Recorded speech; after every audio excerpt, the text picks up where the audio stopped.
जैनत गांव में पिछले 40 दिन से लोग, पूरा गांव और आस पड़ोस के कोई 20-30 गांव और,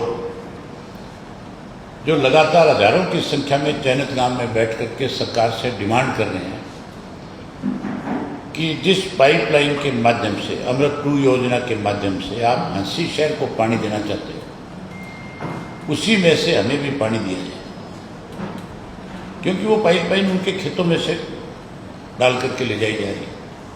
वो पानी के बिना परेशानी में है।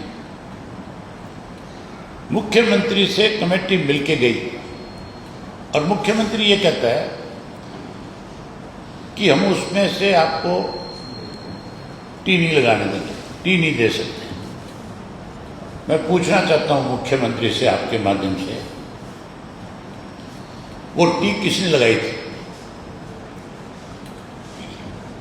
टी लगाने में 2 चीजें होती हैं। एक तो टेक्निकल आदमी जब तक नहीं जाएगा टी नहीं लगा सकता, या तो पब्लिक हेल्थ के लोग लगा सकते हैं, और या फिर जो इसके टेंडर लेते हैं, काम करते हैं, ठेकेदार जो है, जिनके पास टेक्निकल टीम है, वो लगा सकते हैं। अदरवाइज इसमें आम साधारण आदमी जाकर के पंचर नहीं कर सकता। अगर वो पंचर करेगा तो वो पाइप को तोड़ देगा। 14 घंटे में जो टी लगाई गई, प्रशासन उस वक्त कहाँ था? मैं मंत्री का बयान पढ़ रहा था, गंगवा कह रहे थे कि रात के टाइम लगाई गई, तो रात को क्या प्रशासन सोया हुआ था? जब उस गांव के अंदर सारा दिन सीआईडी के लोग घूमते हैं, जब उस गांव के चारों तरफ पुलिस के नाके लगे हुए थे, तो वहां जब वो मशीनें पहुंची है तो प्रशासन ने उनको क्यों नहीं रोका? पहले तो टी लगवाई गई, वहां मोदी के ऋण के नारे लगवाए गए, सरकार के नारे लगाए गए, और फिर जो है किसी और का जब दबाव आया तो फिर उस बात से मुकर गए। आज बीजेपी जो है एक टी लगाने वाली है और एक टी हटाने वाली है। ये सरकार जो है 2 लोगों की सरकार होगी, टी लगाने वालों की सरकार भी है, टी हटाने वालों की भी सरकार है। आज गांव ने फैसला कर लिया कि हम अगर चेतन गांव को, जैनत गांव को पानी पीने का मिलेगा तो इसी पाइपलाइन में से सरकार को देना पड़ेगा। और सरकार, मुख्यमंत्री जो है, बजाय उनकी बात सुनने की, वो कहीं किसी के दबाव में आकर के और उन लोगों को मजबूर कर रहे हैं। बीजेपी की सरकार में जब कभी भी कहीं पे भी किसी भी बात को लेकर के आंदोलन हुआ, इन्होंने आंदोलन करने वाले लोगों को पहले तो लगातार धरनों पे बैठाया, उनको मजबूर किया, और फिर उन पे लाठीचार्ज किया, गोलियां बरसाई, और जब लोग मारे गए तो फिर उनके आगे हाथ जोड़ करके खड़े हो गए, और फिर उनकी डिमांड जो थी उनको पूरा भी किया। आपको याद होगा मनोहर लाल खट्टर के टाइम के अंदर जाट आरक्षण आंदोलन के दौरान 32 बेकसूर मारे थे, और फिर रातों रात दिल्ली में समझौते हुए थे इनके। सरकार जा रही थी, अपनी सरकार बचाने के लिए फिर हाथ पांव खोल के फिर सारी बातें मानी। इसी तरह किसान आंदोलन जो था, उसके अंदर 750 किसानों ने शहादत दी। मोदी जी को भी अपना फैसला वापस लेना पड़ा था।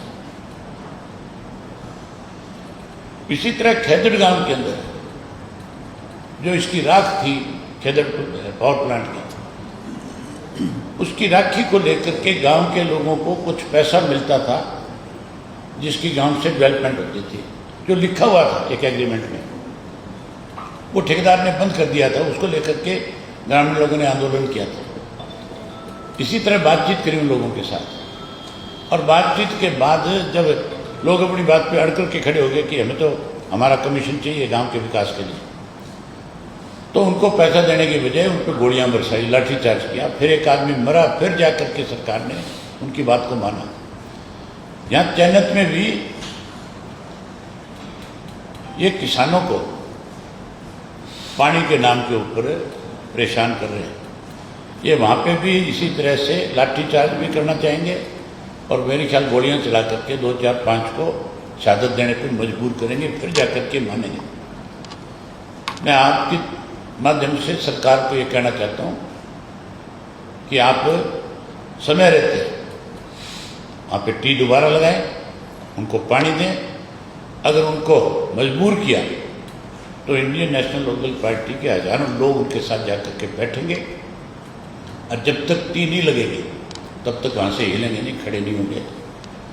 मैं आज ही उनको इस बात का संदेश भेजूंगा अपने पार्टी के पदाधिकारियों के माध्यम से कि जो फैसला आप करोगे हम आपके साथ हैं। पानी उनका अधिकार है। अगर पीने का पानी नहीं दे रही सरकार तो फिर सरकार किस चीज़ की है? फिर डेवलपमेंट कहाँ है? फिर ये लाखों करोड़ का बजट कहाँ है? जो पीने के पानी की व्यवस्था सरकार को करनी चाहिए वो करने की बजाय कैसे पैसे खाने में लगे हुए, शहरों में सौंदर्यीकरण के नाम पे पानी नहीं दे रहे, गेट बना रहे। गेट बनाने से कोई राजी नहीं होगा, सुविधा देने से राजी होंगे लोग। शहरों में सड़कें टूटी पड़ी है, सीवरेज का बुरा हाल है, पीने का पानी नहीं है, गंदा पानी पीने पे लोगों को मजबूर होना पड़ रहा है। वहाँ पे आरओ लगा करके जर्मन सिस्टम से स्वच्छ पानी देने की बजाय ऐसा पानी पीने पे मजबूर कर रखा है कि जिससे बीमारियां बढ़ती हैं।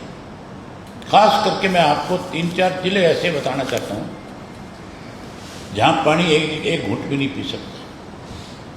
फरीदाबाद जिला जो है जहाँ यमुना का पानी जाता है, जहाँ आगरा कैनाल है, उस आगरा कैनाल नहर के आप पानी को पीना तो बहुत दूर की बात है, उस नहर के पुल को क्रॉस नहीं कर सकते, इतनी बदबू है। बिल्कुल ब्लैक कलर का पानी है, केमिकल वाटर है।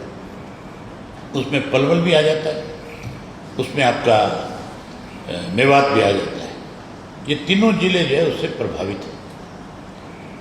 हमारे यहाँ अम्बाड़ा से लेकर के सरसा तक जो घग्गर नदी का किनारा है, उस घग्गर में केमिकल वाटर चलता है। जगह जगह इंडस्ट्री का वेस्ट डाला जाता है। उसकी वजह से जो ट्यूबवेल लगे हुए साइडों में, उनसे फिर केमिकल पानी मिलता है। कैंसर की सबसे ज़्यादा शिकायत आज की तारीख में अगर हरियाणा में कहीं है तो फतेहाबाद में, आपके कैथल में, जींद के कुछ इलाके में और आगे सरसा जिला में। हर गांव के अंदर सैकड़ों पेशेंट आज कैंसर के हैं। सरकार को उनकी कोई चिंता नहीं है, केवल कैसे अपने चैत्य लोगों को पैसे कमवा के दिए जाएं उसमें लगे हुए।